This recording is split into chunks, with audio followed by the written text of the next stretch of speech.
Ladies and gentlemen, if you want to understand the impact of the entry of Fred Matiangi into the 2027 presidential election on Raila Odinga, then listen to this particular clip. Matiangi, I know he'll come at the right time.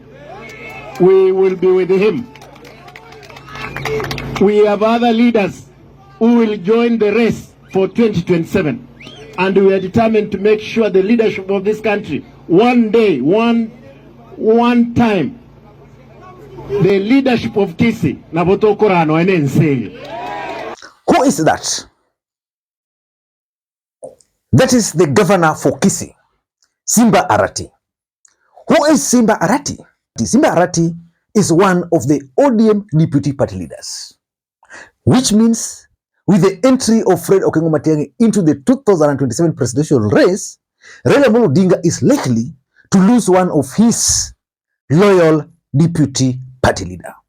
Now listen in to this particular clip also. Wataniuliza niongee vile nimesema, sisi kama jamii ya Omogusi tumeamua candidate yetu ya urais hapa nchini Kenya 2027 elections anaitwa Dr. Fred Matiangi Okengo. Na tena hatusongi nyuma. We will continue. We have decided that if you have a dysfunctional country, that institutions are not ready to share the cake equitably, then you must look for alternatives. How you will force those who are in power to share those resources with you equitably. And one of the approaches, we will set our own political party. We will go and negotiate. We know Fred Matiangi is going to win, but he cannot win alone. We are going to talk to everybody. We are going to talk to Kalonzo. We will talk to Gachagua. We will talk to Uhuru. We will even talk to Raila. We will tell them it is now our time, because where we are, this country requires to look for us also from the small clans. Even as who are without the numbers, we need to be given an opportunity to show what we can do. Usawa na mwakitua kwa nabo. Muanchera nile. Nyorokio kawako igangende mbia mono sana. Who is that? Richard Onyonka.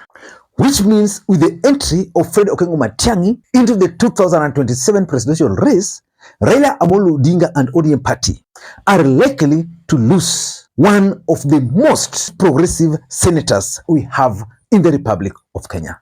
Who else? Can you tell him Matiangi can be a president of the Republic of Kenya? I have worked with Matiangi. Matiangi is a tax collector. More than William Samoei Ruto, I know him. Huh? When we were in Azimio and we were living, Matiangi did not even campaign for Raila. He did not stand up. He did not appear anywhere supporting Raila. They were busy in the office of the president making money. I know them, I was there. The other day, William Ruto appointed Timothy Bosire to some position, I think to chair NTSA. Timothy Bosire rejected that appointment. The reason why Bosire rejected that appointment is because of the entry of Fred Matiangi into the 2027 presidential elections in the Republic of Kenya. And I remember opining on this platform, for those who follow the platform closely, that the opinion leaders in Kisii have made an agreement that the Kisii nation as a whole are going to rally behind Fred Matiangi. But that entry of Fred Matiangi is going to have a very big impact on Raila Odinga unless Matiangi is going to be the ODM presidential candidate. The fact is, Jubilee Party has already endorsed Fred Matiangi and they are offering him as their presidential candidate. What I know is that Fred Matiangi also has another political party. But in this particular video, I want to explain to you guys why Raila Odinga should actually be worried about the entry of Fred Matiangi into the 2027 presidential elections in the Republic of Kenya. Because if he's not careful, ODM party is going to be one of the biggest casualties of the entry of Fred Matiangi into that particular race. But before we do that, for those who are watching this channel for the first time, please take a second or two, click that subscribe button so that next time we produce a video like this, YouTube will automatically notify you. And to the subscribers, I want to continue thanking you guys for your continued support, because without that support, this channel cannot be where it is. Ladies and gentlemen, without any further ado, allow me to dive in. First of all, let us take a quick vote here. And I want this vote to target ODM members who voted for Raila Odinga in 2022. In a case where Fred Matiangi is on the ballot and Raila Odinga is supporting William Ruto, and you voted for Raila Odinga, who would you vote for in 2027? Would you vote for William Ruto because of Raila Odinga, or would you vote for Fred Matiangi because of Fred Matiangi? Or let me put it this way. Assuming you are a member of ODM party and Raila Odinga is not on the ballot, he is supporting William Ruto, would you vote for Ruto or would you vote for Fred Matiangi? Let me see how you guys are voting. I'm reading them. Let me just wait a bit to see how you guys are voting. Just continue. I want to read those comments. I want to read them. Ladies and gentlemen, for me, if that election were to be held today and I'm given 2 ballot papers, do you want to know who I'll vote for? Because of this channel and for the sake of peace, let me reserve my vote. So my vote is going to be that spoilt one. But the truth is that entry is going to affect Raila Odinga in a very big way. Number one, the bid or the entry of Fred Matiangi into the 2027 presidential elections is definitely going to eat into Raila Odinga's strongholds in case Raila Odinga will not be on the ballot. Raila Odinga is going to lose several MPs, several senators, several MCs. Let's go to Kisii alone. The governor for Kisii is an ODM member. The senator is an ODM member. If Matiangi will be on the ballot, I can guarantee you those 2 gentlemen will run on that party. And even if they won't run on that party, they will lose to the candidate running on Fred Matiangi's party. Several members of parliament from Kisii and spread across the country. And of course, even in places like Nairobi, even in places like Nyanza here,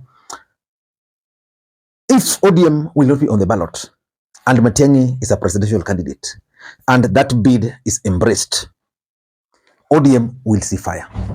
And that's why I keep on telling people that there is a gentleman also in Nyanza here called David Ochieng.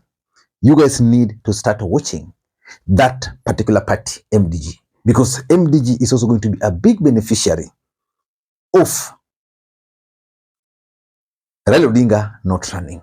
But for Fred Matiangi, if he's going to be a presidential candidate,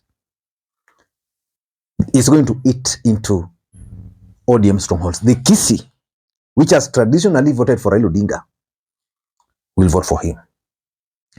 Number 2, and this is also very important politically speaking, the focus will shift from Raila Odinga to either Matiangi or William Ruto, because we are talking of a situation where Raila Odinga is not on the ballot and Raila Odinga is supporting William Ruto. Matiangi is also a presidential candidate. It would mean Raila will be in AU. It would mean, since he will not be on the ballot, the focus will be on those 2 gentlemen. So the delegation will either be heading to Sugoi or another one to Kisii. That would mean 2 things. Raila Odinga might not have a lot of influence outside Nyanza, determining who is elected here, who is given ticket here. Because, for example, if Matiangi is running and he has his own political party, he can give the rebels the ticket. Things will move on. And the fact that Raila will not be on the ballot, again, just like it happened with Kalonzo, the focus would be on Raila Odinga or on Fred Matiangi, and Raila Odinga will not be in the picture. Number three, there's always what I call the value of ODM party to William Ruto. That value of ODM party shot up. Immediately, Rigathi Gachagua was impeached. But again, it came down. Immediately, William Ruto went to Gatundu and had that handshake with Uhuru Kenyatta. We are talking of a situation where ODM as a political party is not on the ballot. Matiangi is on the ballot. What value do you think Raila will be adding to William Ruto? If the ground will go with Matiangi, the chance is that William Ruto will not see the value, just like he's not seeing the value of Professor Kithure Kindiki as we speak in the mountain, because Kindiki is not bringing the numbers. And that's why I also warned Musalia Mudavadi that his move to merge his party was a very dangerous move. He will not have value. Number four, there is the post-2027 politics. And this one we are assuming that Rigathi Gachagua, and this one we are assuming that Fred Matiangi won the presidency, or William Ruto won.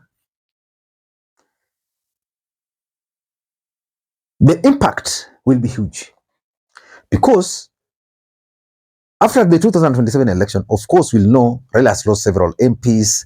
Matiangi, if he loses, will have MPs. He will now have the strength, will have that political power. Who will succeed Raila Odinga in ODM party? Unless Raila Odinga's succession politics is played well before that election. But if it won't, I don't think Raila Odinga will be able to determine his own succession politics if Matiangi will be on the ballot.